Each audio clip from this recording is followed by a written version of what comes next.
Muito bem, senhoras e senhores, bom dia, Palco Especialidades. Essa é a primeira edição do Mi Expo Fórum 2024, que é o Fórum Industrial sobre Tecnologia, Sustentabilidade e Capacitação Profissional. Vale destacar que a Mi Expo, evento de negócios voltado para a indústria, nasce com o propósito de lançar um novo olhar sobre a indústria a partir de diferentes temas, como inovação, automação, infraestrutura, integração, transição energética, ESG, políticas públicas, capacitação, biodiversidade, indústria social, inteligência artificial, robótica, internet das coisas, entre outros assuntos que nós estamos trabalhando nos 4 palcos da Mi Expo Fórum 2024. São mais de 20 painéis, 100 palestrantes durante os 3 dias realizados aqui no pavilhão vermelho do Expo Center Norte. No palco Especialidades, a gente está atuando com instituições, associações, agências de fomento, universidades, startups. Estamos também conversando com empreendedores e empresas de tecnologia e de diferentes setores produtivos para apresentar tendências sobre o futuro da indústria brasileira. Muito bem, aqui no palco Especialidades vamos dar início aos nossos trabalhos, trazendo alguns especialistas que conversam conosco neste primeiro painel sobre o meio ambiente e a eficiência energética, energias renováveis para a indústria. Já está conosco, montado o palco, nosso colega Mauro Andreassa, físico e empreendedor, que é o nosso moderador.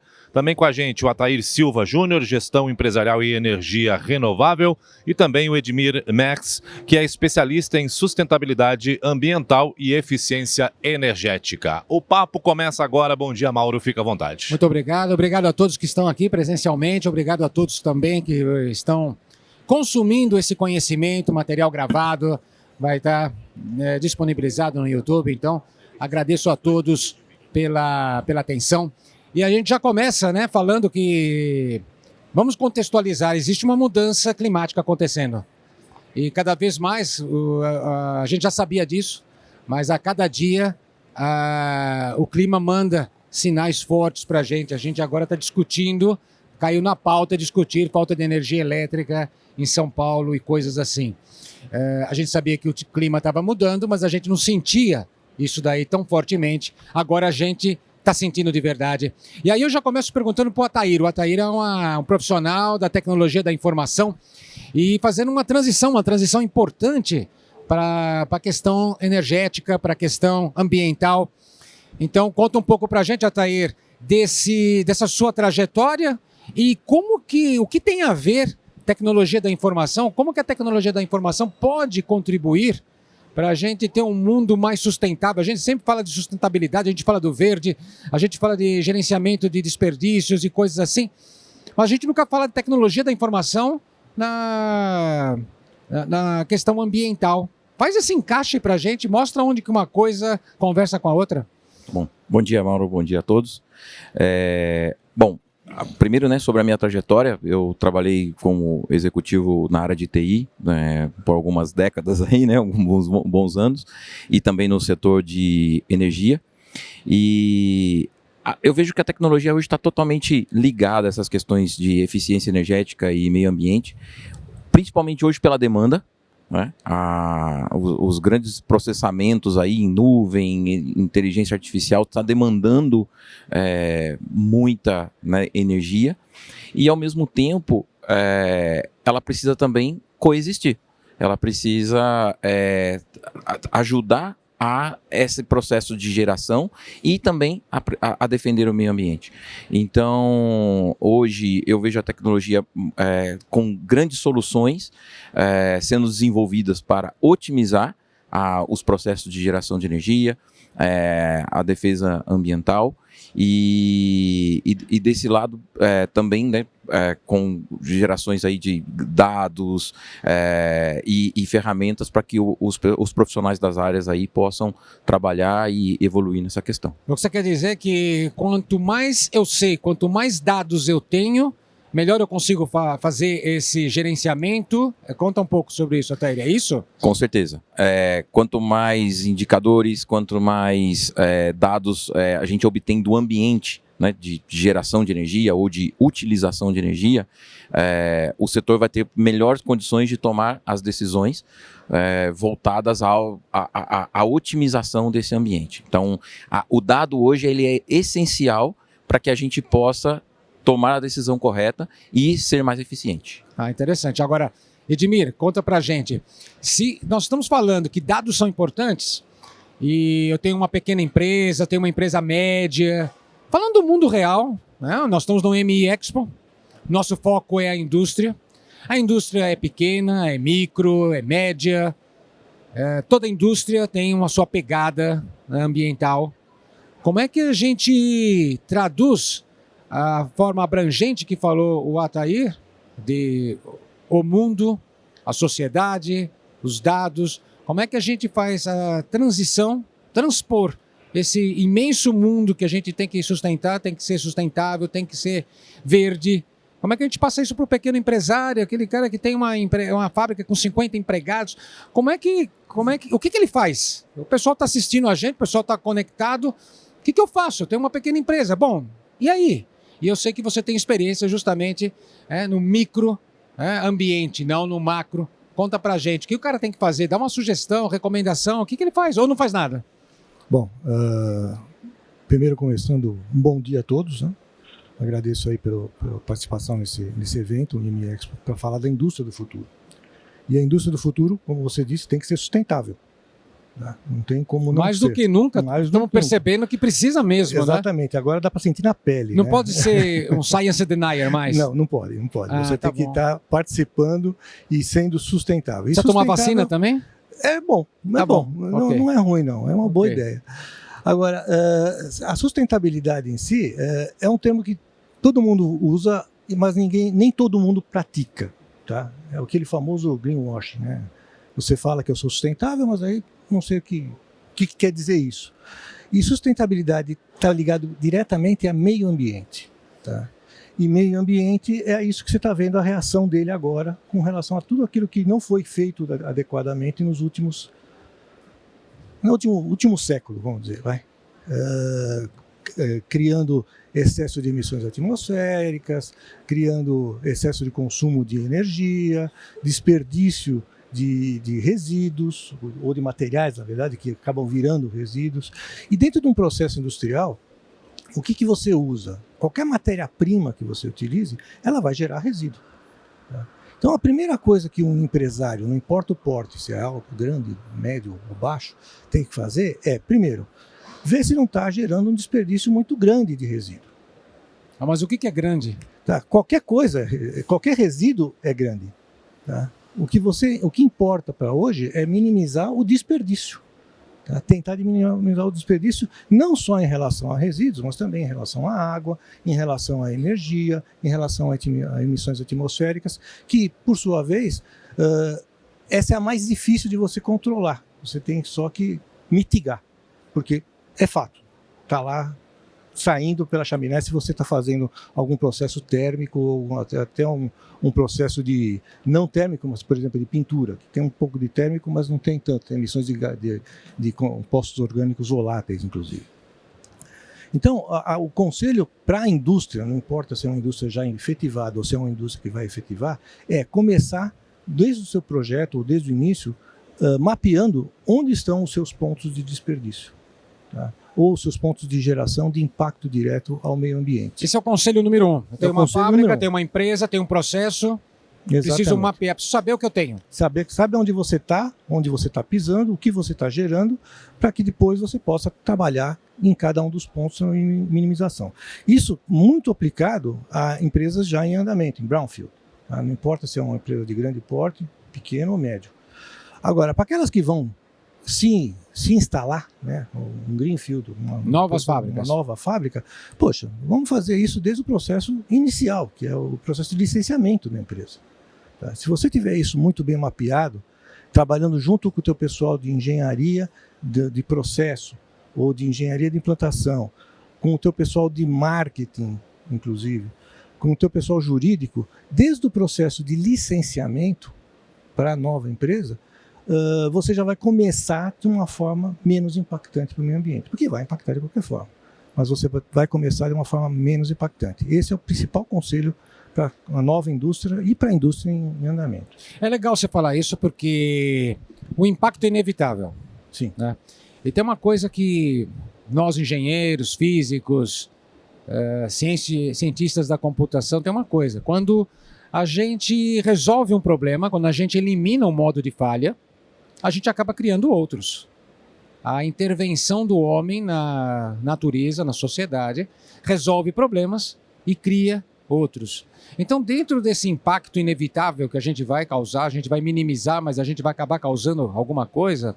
Atair, como é que você vê prós e contras de algumas energias que aparecem por aí? Porque o pessoal fala, energia a cada 5 minutos aparece um salvador da pátria, né? E a mídia trata isso um pouco distante da nosso desejo de se aprofundar. Nós somos da indústria, a gente precisa ter detalhes. Então, o pessoal trata isso de uma forma um pouco poética, né? Falar assim, olha, agora é energia eólica, agora é a célula fotovoltaica, agora é o hidrogênio. E eu imagino que muita gente que está conectada, está assistindo a gente, fica perdido. O que é melhor, o que é pior?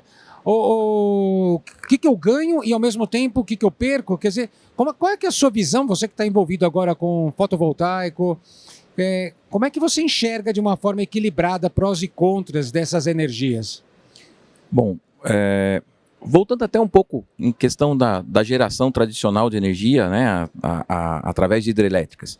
Quando surgiu a geração de energia, né, por hidrelétricas, era também, né, a melhor solução, todo mundo entendia que não ia causar impacto no meio ambiente, né, só ia colocar uma barragem ali e tudo mais. E depois nós vimos, né, ao longo dos anos o que estava acontecendo. E eu vejo da mesma forma os meios de geração que são chamados energias limpas ou energias renováveis.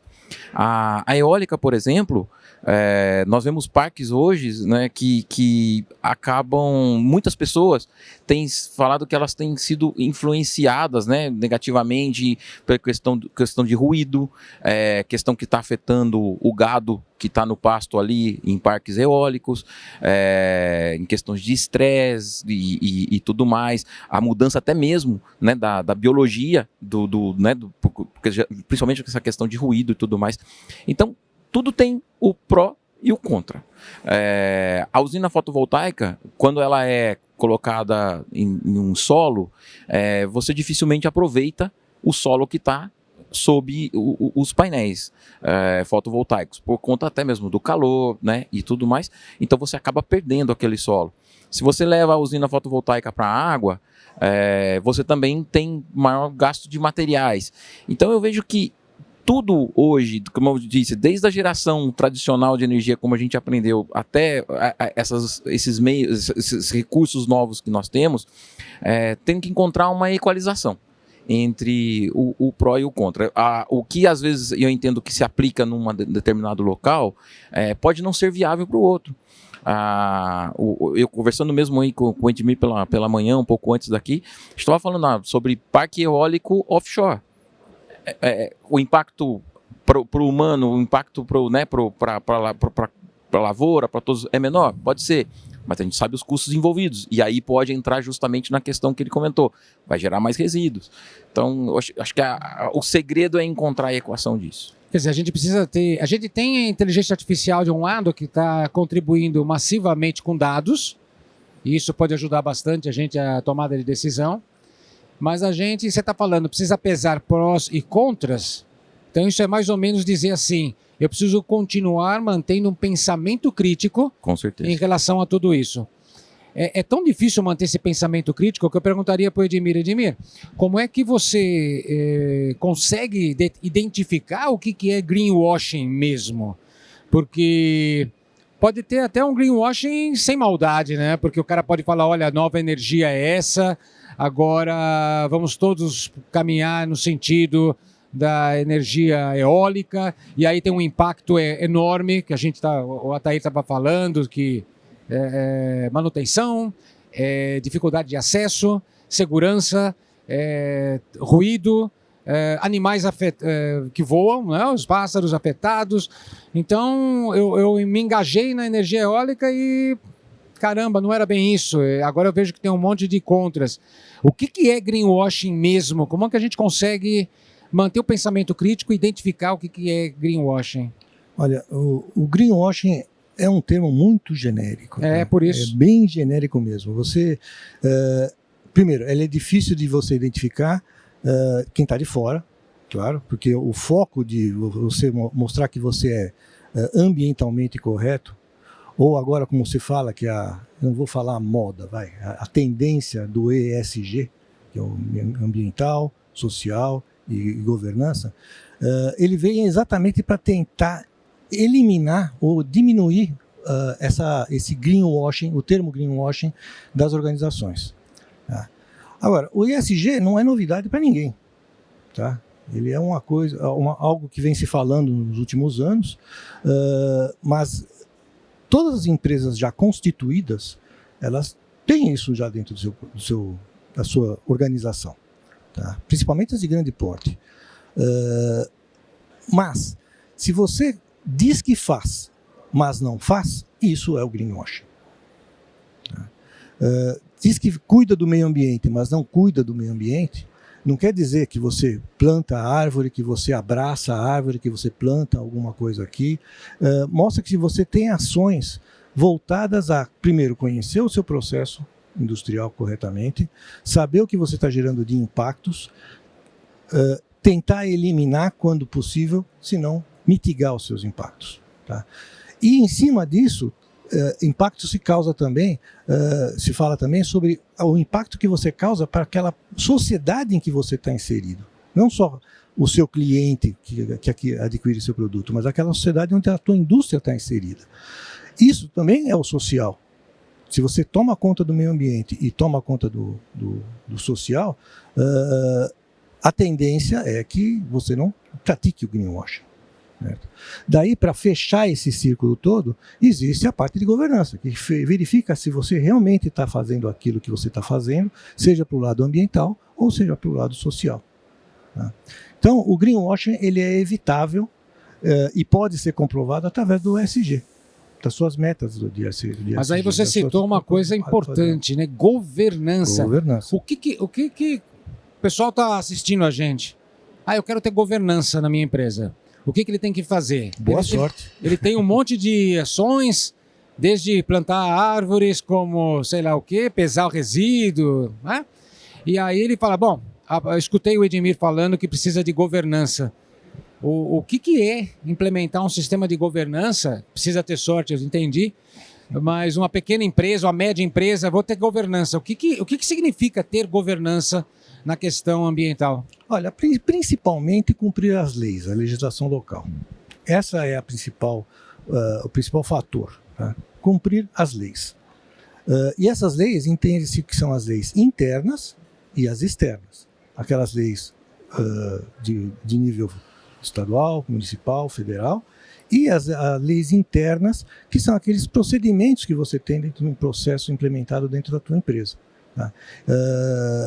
Quando você fala procedimentos, a gente pode falar processos de trabalho, processos de verificação, e isso devidamente relatado e comprovado que é feito dessa forma. Certo? Isso é governança, é dizer que você faz e comprovar como é feito. E aí teríamos, por exemplo, reuniões periódicas, teríamos indicadores, teríamos alguma coisa assim dentro das empresas para a gente seguir, é isso? Exatamente, com todos os KPIs necessários para você ter... Explica para o pessoal o que é KPI, porque o pessoal quer... Process Indicators, tá? São indicadores de processo chave, do seu processo-chave, em todas as atividades, não só naquelas ali voltadas ao meio ambiente, mas também voltadas à parte de qualidade, produto, etc. E tal. Tá? E a governança, por isso que eu falei boa sorte, porque ela é muito abrangente. Tá? Ela tem que cobrir todos esses sistemas implementados na sua empresa, ou não vou dizer que seja um sistema enorme, engessado, mas algum sistema que você tenha que controle, que diga como fazer, para que fazer, quando fazer, todos aquelas perguntas chaves que se faz quando se coloca um procedimento. É legal, porque precisa de um conhecimento para isso. né? E aí a gente conversando aqui, a gente sabe que quando a gente começou nossa carreira, a pressão ambiental era bem menor.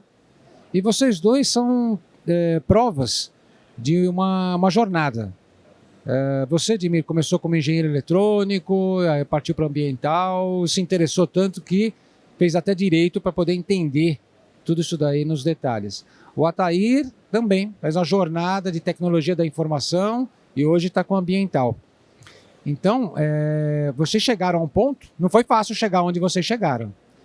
E aí eu pergunto para o Atair, tem como encurtar? Porque eu não posso esperar mais 30, 40 anos para aparecer outro Atair e outro Edmir. E aí eu perguntaria treinamento, e você falava nos bastidores a questão de treinamento, e você está engajado com algumas formações, né, preparando pessoas para o futuro, né, bem menos do que esperar 40 anos. Então conta um pouco, qual é a sua visão de treinamento, o que precisa um profissional hoje saber, o egresso da universidade, o que ele precisa saber, o que é pré-requisito para viver nesse mundo de mudanças climáticas, o que ele precisa saber, como que você com a sua empreitada na questão de treinamento está tentando fechar os gaps. Conta um pouco para todo mundo para saber o que você está fazendo. Bom, primeira coisa, né, pegando o gancho aí que o Edmir mencionou sobre o greenwashing, e a frase dele foi muito importante, né? Uma coisa é você falar que está fazendo do que efetivamente fazendo. E esse efetivamente fazendo está ligado ao que você está mencionando agora, que é o fato que o mercado hoje, ele tem tantas iniciativas de questões ambientais, questões de geração de energias renováveis, mas não tem a mão de obra especializada até mesmo para analisar os dados que a IA está dando. Porque a gente está deixando claro que a cabeça pensante ainda é necessária para saber, com o resultado desses dados, o que nós vamos fazer. E hoje, né, nós estamos carentes aqui no mercado de pessoas capacitadas. E uma das iniciativas da própria ANEEL é um processo de treinamento em eficiência energética de engenheiros recém-formados, justamente para poder melhorar, adiantar, né, esse processo de conhecimento no mercado. E eu estou envolvido justamente num projeto que visa a capacitação prática desses engenheiros recém-formados para voltados especificamente para se tornar especialistas aí em eficiência energética. Então que o mercado possa absorver, né, essas pessoas com melhor capacitação, melhor conhecimento especificamente nessas áreas. Ah, legal. Vamos passar para o Edmir, e aí eu vou provocar o Edmir. Edmir, o que você acha que um cara tem que saber, né, que você não sabia quando você saiu da faculdade, e que agora o cara tem que saber para tocar esse mundo da ambiental? Falam alguma característica, algum conhecimento que ele tem que ter, alguma habilidade e alguma postura que ele tem que ter para trabalhar com ambiental? Bom, a primeira parte é o conhecimento técnico, certo? Para ele poder estar envolvido na área de meio ambiente dentro de uma empresa. Fala pra gente o que você define como conhecimento técnico. O profissional de meio ambiente, ele é um profissional, na minha opinião, um dos mais completos que existe no mercado. Não estou puxando a brasa para minha sardinha, não, tá? Mas ele é um profissional que tem que ter conhecer a parte técnica muito superficialmente, como a parte biológica, não necessariamente precisa ser biólogo, mas precisa conhecer a parte biológica, precisa conhecer a parte de química, isso é muito importante, para poder saber sobre processos de tratamento de efluentes, o tratamento de resíduos, muito da parte física também, para saber impactos. Então, a parte técnica de engenharia é muito necessária. Além disso, um pouco de noção de direito, tá? Para poder conhecer a legislação aplicável àquela atividade que ele está atuando, certo? Não precisa se aprofundar, mas pelo menos conhecer um pouco da parte de direito. E muito da parte de relações humanas. Tá? Isso é extremamente útil para um profissional de meio ambiente para atuar nessa área, porque ele vai ter que interagir muito com o público interno da sua empresa, vai ter que interagir com órgãos públicos, vai ter que interagir com o público externo também, porque ele vai trabalhar com aquela sua comunidade ao redor. Tá? Se for um profissional de meio ambiente que estiver dentro de uma área de relações públicas, muito mais a parte de comunicação. Certo? Treinamento, ele vai ser uma pessoa-chave para desenvolver treinamentos dentro da sua indústria. Então, essas são as questões chaves, os pontos chaves que precisa ter um profissional para atuar nessa área de meio ambiente dentro de uma indústria. Legal. Para nesse ponto. Parado? Vamos perguntar para o Ataíra. Ataíra, o treinamento que você está engendrando lá, compreende isso? Fecha os pontos aí do Edmir? Vai deixar o Edmir feliz com o seu treinamento? Vai deixar. Ou vai ter gap ainda? Não, vai deixar o Edmir feliz.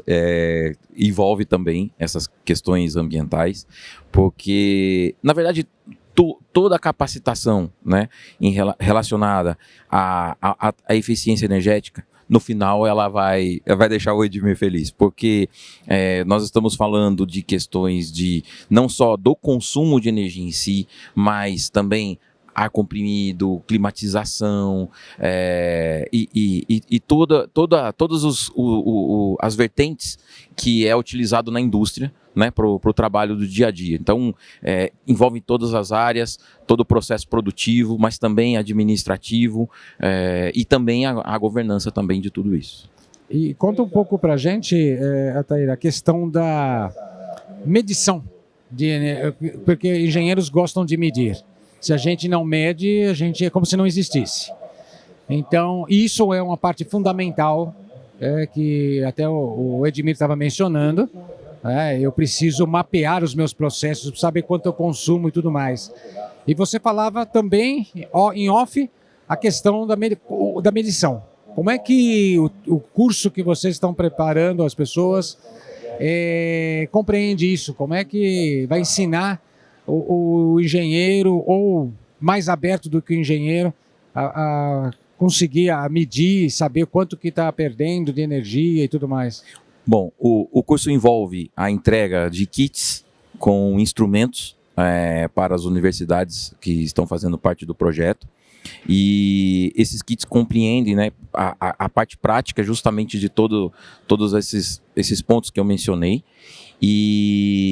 E é muito, hoje assim, o mercado está muito farto de ferramentas. Conversando mesmo com as empresas, né, que fornecem, que produzem esses instrumentos, nós começamos com kits acanhados, e eu posso dizer que o céu é o limite. Não tem hoje um limite se a pessoa quiser investir milhões, ela vai comprar diversos instrumentos. E, principalmente, esses instrumentos já estão conectados também com o ambiente tecnológico. Já geram dados automaticamente, até mesmo no aplicativo do celular do engenheiro que vai trabalhar. Então, no dia a dia, não precisa mais daquela planilha, daquele papelzinho sujo para poder ficar anotando, quer seja a medição que ele esteja fazendo em um ambiente de climatização ou no ambiente de um motor elétrico, qualquer coisa. Então, o instrumento já vai coletar esse dado, já vai mandar para o aplicativo dele, vai mandar para a nuvem, e ele vai ter isso depois, né, já também analisado por IA. Há instrumentos com acesso totalmente remoto, então a pessoa não precisa tampouco estar próximo do instrumento, ela vai ter acesso à internet, vai fazer as medições necessárias. Então eu vejo hoje que o mercado está muito bom, fornecendo excelentes materiais, excelentes instrumentos para que esses engenheiros possam justamente obter os dados. E aí então tomar as melhores decisões nas questões de eficiência energética. Conta um pouco para a gente, Ataíra, aproveita que você está falando de tecnologia e você mencionava as ilhas fotovoltaicas, né, colocadas em localizações assim, interessantes no represa, na água. Conta um pouco dessa sua aventura, porque eu acho que ela pode ser inspiracional para as pessoas perceberem outras formas de gerar energia e de minimizar o impacto no ambiente, né? Exato. Bom, como eu mencionei antes, né, a geração de energia fotovoltaica em solo, ela acaba comprometendo a disponibilidade do solo. E hoje, principalmente aqui no Brasil, mas também no mundo, né, já essa solução, né, já está sendo bem implementada. Nós temos muito espelhos d'água aí que estão disponíveis para geração de energia fotovoltaica flutuante. E eu, né, participei do projeto da usina Araucária aqui na represa Billings, que é um projeto ligado aí ao governo do estado de São Paulo, que é justamente, né, aproveitar o espelho d'água ocioso da represa Billings, ainda mais sabendo, né, que é uma água que, né, que ela não tem nem condições de utilização como água potável, então o espelho realmente está ocioso, né, ele faz o balanceamento aqui da questão pluvial de São Paulo, e esse projeto ele aproveita isso, fazendo a geração de energia limpa num ambiente que estaria disponível. E depois da conclusão desse projeto, ele ainda só vai ocupar 1% do espelho d'água da represa Billings. Então, esse é um exemplo do quanto que pode se aproveitar isso pelo Brasil. E também estou participando de um projeto já na Norte Energia, lá na usina de Belo Monte, também de geração de energia fotovoltaica flutuante, um pouco mais otimizado lá com sistemas, né, de traqueamento do sol orbital, azimutal, vertical. Então estamos, né, fazendo alguns testes e então o mercado tem caminhado em buscar também soluções. Antes nós tínhamos a usina fotovoltaica flutuante fixa e agora também já está, né, buscando aí soluções para poder fazer um traqueamento do sol e aproveitar melhor ainda a geração de energia. Então a gente está vendo aí questões assim bem tecnológicas, né? Uma discussão bacana de alternativas. Sim. Eu acho que isso funciona no nosso painel aqui como uma demonstração de como a gente pode sair fora da caixa. Quer dizer, existem muitas alternativas ainda. A gente pode fazer bastante coisa ainda, né? Então acho que o pessoal que está conectado, está assistindo, pode despertar para novas alternativas. Com certeza. Agora, existe sempre o básico, e aí eu perguntaria para o Edmir, a questão dos descartes. É mundano falar do descarte, porque descarte é descarte. Só que ele é super importante. Como é que é um bom gerenciamento? Como é que são os contratos? Como é que é todo esse processo? Porque uma coisa é você ter uma nova fábrica, um greenfield, vou fazer uma fábrica do zero, então eu posso planejar isso desde o início. E grande parte do Brasil tem empresas antigas, máquinas com idade aí de 14, 20 anos. Como é que a gente gerencia esse descarte? Quando a máquina nasceu, ela não tinha nem essa preocupação com esse descarte, porque na época não era um tema. Hoje é um tema importante. Quer dizer, como é que o pessoal que está conectado aqui com a gente pode tratar esses temas? Me permite uma parte, usando um pouco da informação que o Atair colocou, certo? Eu tive o privilégio de ver com ele, antes da gente chegar aqui, um monitoramento que eles faziam dessa usina solar flutuante. Tá? E a importância que tem da sujidade sobre essas usinas, que perdem eficiência ao longo do tempo, caso não seja mantida essa limpeza das placas. Até a natureza contribui para prejudicar a própria energia solar. Vamos explicar ali. Então você tem uma camada de vidro, você tem a luz passando, chega na célula voltaica, aí essa camada de vidro começa a ficar empoeirada, começa a ficar com sujeirinhas, isso tem uma perda, e aí você está diminuindo a quantidade de energia gerada. Exatamente. E essa sujeirinha pode ser uma sujeirinha de poeira, como a gente está acostumado a ver, como também pode ser um passarinho que passou por cima e deixou sua peninha ou mais, né, dentro dessa célula solar especificamente, né? Então é importante você ter o processo de monitoramento, tá? Para saber realmente como é que está a eficiência do seu equipamento, seja numa usina solar flutuante, seja dentro da sua indústria, certo? Então você tem que monitorar, e monitorar hoje está muito mais fácil do que era há 10, 15, 20 anos atrás, para que você possa medir a eficiência do seu equipamento. Se você está gerando, se você está tendo a produtividade necessária, em cima, inclusive, do consumo de energia ou energéticos, não vamos falar de energia elétrica especificamente, mas energéticos que o seu equipamento está tendo.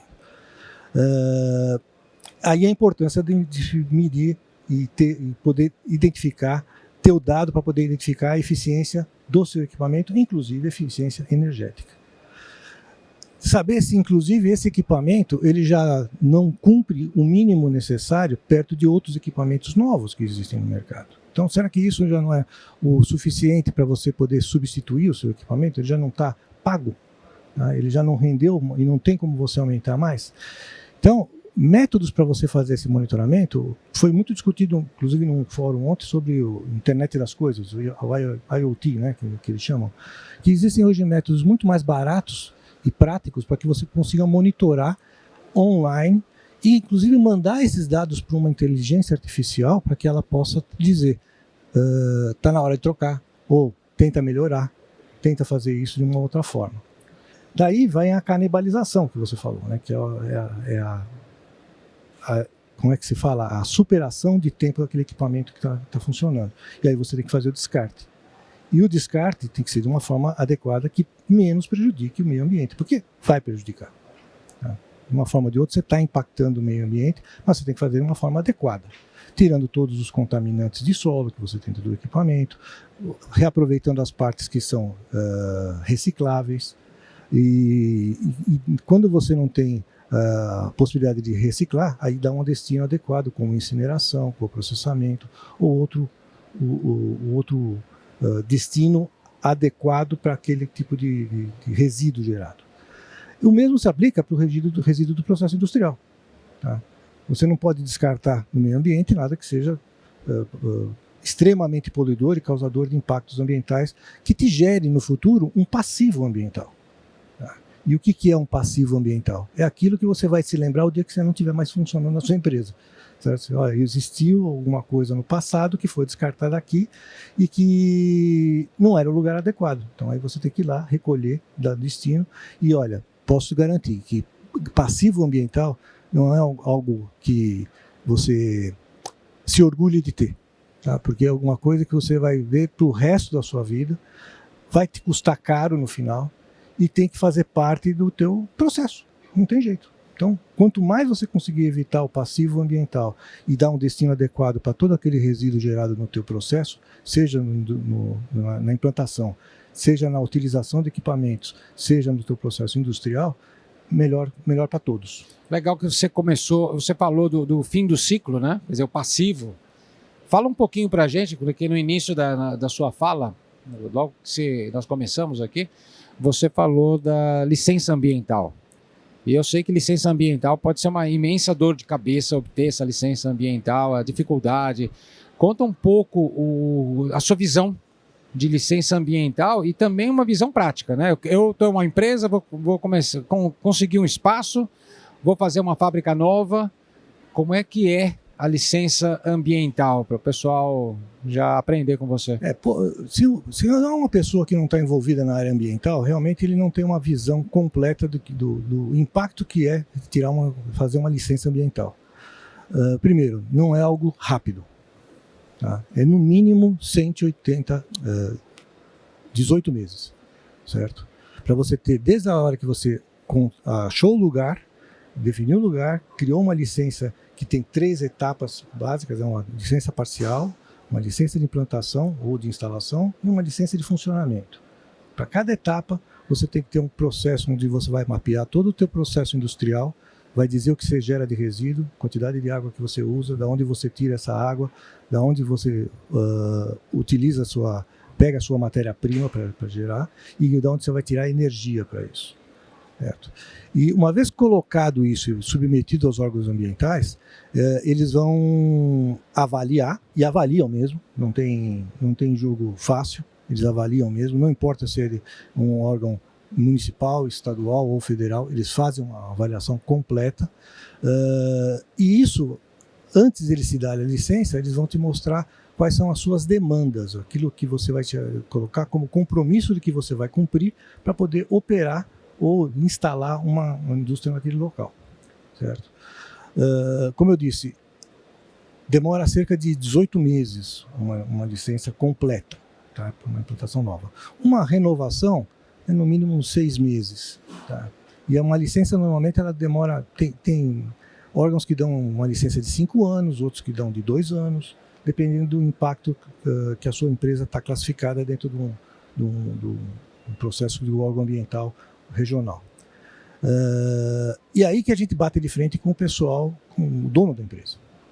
Né? Porque ele, quando recebeu a área, ele quer rapidamente projetar, construir, levantar, botar para operar e começar a Ganhar dinheiro. ganhar dinheiro, certo? Muitas vezes, pelo menos receber o dinheiro, né? Para poder vender o seu produto. E a licença é aquilo que sempre dá má notícia para o dono da empresa. Fala, vai demorar, não é uma coisa rápida. Você vai ter que interagir diretamente com órgãos ambientais. Então, numa visão geral e bem ampla, esse é o escopo básico de um licenciamento ambiental. E tem que ser feito por um especialista no assunto. Tá? Então, não deixe de... não queira fazer isso dentro de casa, não importa qual o nível da sua empresa. Procure um especialista para fazer isso. É a melhor condição e vamos dizer, a mais segura, de forma que você, como empresário, não tenha uma desilusão e não atrapalhe ainda mais o seu cronograma de implantação. São nesses momentos que você fala, por exemplo, 18 meses, de que precisa de um especialista, que uma visão mais simplista pode falar, tá vendo? Essas questões ambientais, elas são antidesenvolvimentistas, elas impedem o livre comércio, ela impede o progresso do país. Né? É uma visão que se pode ter. É lógico que é uma visão totalmente enviesada, e a gente está vendo agora as mudanças climáticas, o que está causando. Mas, continuando nessa trilha das más notícias, dos 18 meses, né? Vamos perguntar para o Atair um pouco. Atair, o que é investimento? Porque tudo que a gente está falando aqui, daqui a pouco o microfone volta para o Edmir para ele falar do investimento no micro, as empresas. E você está trabalhando em projetos grandes, de geração de energia para uma população e tudo mais. Isso tem investimento. Tá? Vamos tirar o romantismo de lado da questão ambiental e falar assim, bom, quanto que a gente está investindo, como é que é o investimento, como que é o retorno. Conta um pouco das peripécias que é investir na questão ambiental. Tirar o dinheiro do bolso e colocar ali e tal, quanto o cara tem que esperar, como é que é isso daí, como que dói isso daí? Verdade, dói mesmo. Eu só queria usar um exemplo, só pegando o gancho da história que o Edmir contou sobre licença ambiental. E um dos projetos que eu trabalhei de usina fotovoltaica flutuante já estava com tudo, licença provisória, licença de instalação. Na hora que começou o processo, foram encontrados ovos de tartaruga no local. E teve que parar tudo, regredir todo o processo ambiental e mudar a usina de lugar. Então esse é um exemplo de um prático do que ele comentou aqui. Enquanto eu estava discutindo, as tartarugas estavam fazendo sexo lá, né? Aí tinha ovinho lá. É por aí. E olha que tartaruga fazer sexo deve ser lento. E aí não teve jeito, entendeu? Venceram as tartarugas, então não tem jeito. Bom, investimento. Realmente, eu vou dar um exemplo de usina fotovoltaica flutuante, principalmente, né? Porque nós estamos falando de um ambiente onde você requer toda a preparação com flutuadores, você tem toda, né, a questões aí que no solo você acaba não tendo. No solo praticamente é só vento, né? Questões aí de tempestades você tem que se preocupar, e na água não, o tempo inteiro você tem corrente e tem tudo. Além disso, também ligado à questão ambiental. Quando a gente está falando de uma usina fotovoltaica, ela tem geralmente, em média, uma durabilidade aí entre 15 e 20 anos. E então, você também tem que, quando você está investindo nela hoje, você tem que estar pensando justamente no descarte dela lá no final. Então esse custo também vai estar envolvido. Afinal de contas, se você faz uma usina aí de 200, 300 mil painéis, daqui a 15, 20 anos esses painéis têm que serem descartados em algum lugar e alguém vai pagar essa conta. E espera-se que esse investimento seja suficiente também para pagar essa conta. Hoje, 1 megawatt de usina fotovoltaica flutuante está na casa aí de mais ou menos de 5 milhões de reais para a construção, fora o custo operacional. Então, é um investimento grande. E mais ainda, né, falando para a indústria, esse custo do megawatt, num ambiente flutuante, ele ainda pode ser menor quando ele tenta colocar dentro da própria empresa, usando o telhado da própria empresa e tudo mais, porque principalmente por indústrias que já existem, ele pode ter que gastar muito mais em reforço estrutural, a área que vai acomodar os módulos pode não ser suficiente para gerar a energia que ele precisa ou que ele espera, né, otimizar com aquela energia renovável. Então ainda né, tem essa possibilidade de ser um custo viável você utilizando um parque fora do seu ambiente e que você possa usufruir dos benefícios dessa geração de energia. Quer dizer, ainda vale a pena depois de toda essa discussão? Vale a pena. É possível? É possível, é possível. É claro, tudo depende do porte, tudo depende da demanda. E aí eu volto, não é só hoje buscar a geração de energia limpa, renovável. É necessário que a indústria também busque a sua eficiência energética. Mesmo que ela não migre, hoje, digamos que ela utilize 100% da energia hidrelétrica, mesmo que ela não migre para nenhum megawatt para o consumo de energia renovável, é necessário ela olhar a sua eficiência energética. Fazer estudos internos ligados à questão de desperdício, está desperdiçando energia, certo? Um processo de implementar um processo de verificação de consumo dos motores, dos climatizadores, e todo o processo ali industrial em si é necessário verificar se não está acontecendo desperdício. E aí entra até mesmo essa questão de: será que esse equipamento, por ser uma máquina de 30, 40, 50 anos atrás, se eu investir num equipamento novo e eu vou gastar 10% de energia do que aquela máquina velha que está... não, ela ainda é boa, sim, ela ainda é boa, mas ela está gastando a sua energia que você poderia estar pegando esse dinheiro e investindo melhor na sua empresa. Legal, interessante. Edmir, como é que você vê a questão? Porque aí o empresário nem sempre... Bom, dinheiro é difícil, a gente sabe, nunca foi diferente, mas como é que a gente vai incentivar, como a gente vai motivar, o que vai motivar um empresário, né? Como é que a gente vai tangibilizar que realmente é bom você trabalhar focado na ambiental? Porque no final das contas ele tem que pagar, o empresário já tem que pagar um monte de contas, é sempre um desafio ser empresário. Nós somos empresários, pequenos empresários, a gente sabe a dificuldade. Como é que a gente motiva esse pessoal a sair do romantismo, né? Vamos salvar o planeta, tá, eu preciso salvar o planeta, mas eu preciso pagar as contas. Como é que a gente motiva esse pessoal a perceber outros aspectos, outros lados aí que talvez ele ganhe dinheiro no final, Edmir? A palavra-chave aí é eficiência, certo? Se você consegue mapear os seus processos, identificar aonde estão os desperdícios e poder atuar para reduzir esses desperdícios, você está salvando dinheiro, você está aumentando o teu lucro. Isso que enche os olhos do empresário. Tá? Isso para aquela indústria que já está efetivada, funcionando. Na nova indústria, se você colocar equipamentos mais modernos e mais eficientes, ele não vai ter nem a possibilidade de gerar do início. Tá?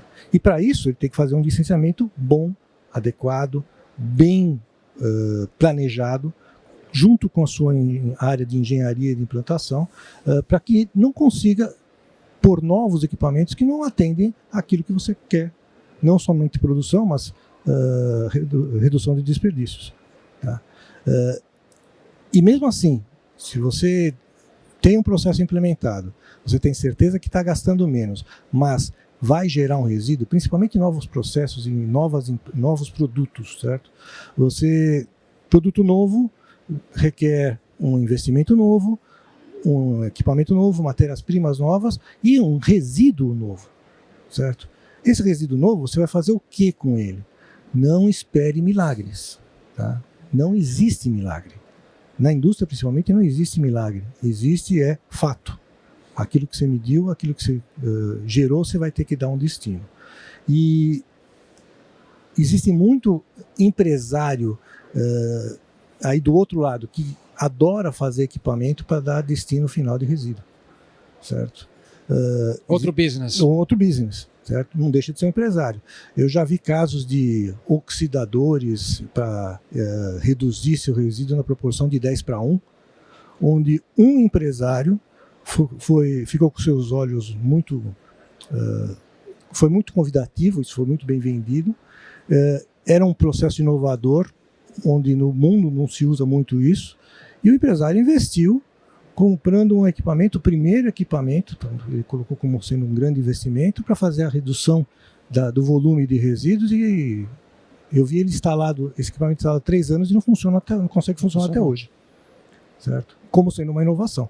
Tá? Então essa é uma realidade. Tá? Existe muita gente aí, e eu tenho certeza que esse empresário que fez esse equipamento, não o que comprou, mas o que fez o equipamento, ele não tinha a intenção de não funcionar. Claro. Ele foi bem intencionado, ele quis fazer. Só que ele precisava que alguém bancasse essa experiência. Então ele vendeu o equipamento para um outro empresário que resolveu bancar o investimento. E não foi tão bom. E não foi tão bom. E não era barato. Certo? Exato. Então não existe milagre, volto a falar. Tá? Vai no beabá, vai no básico, mas faça da forma correta.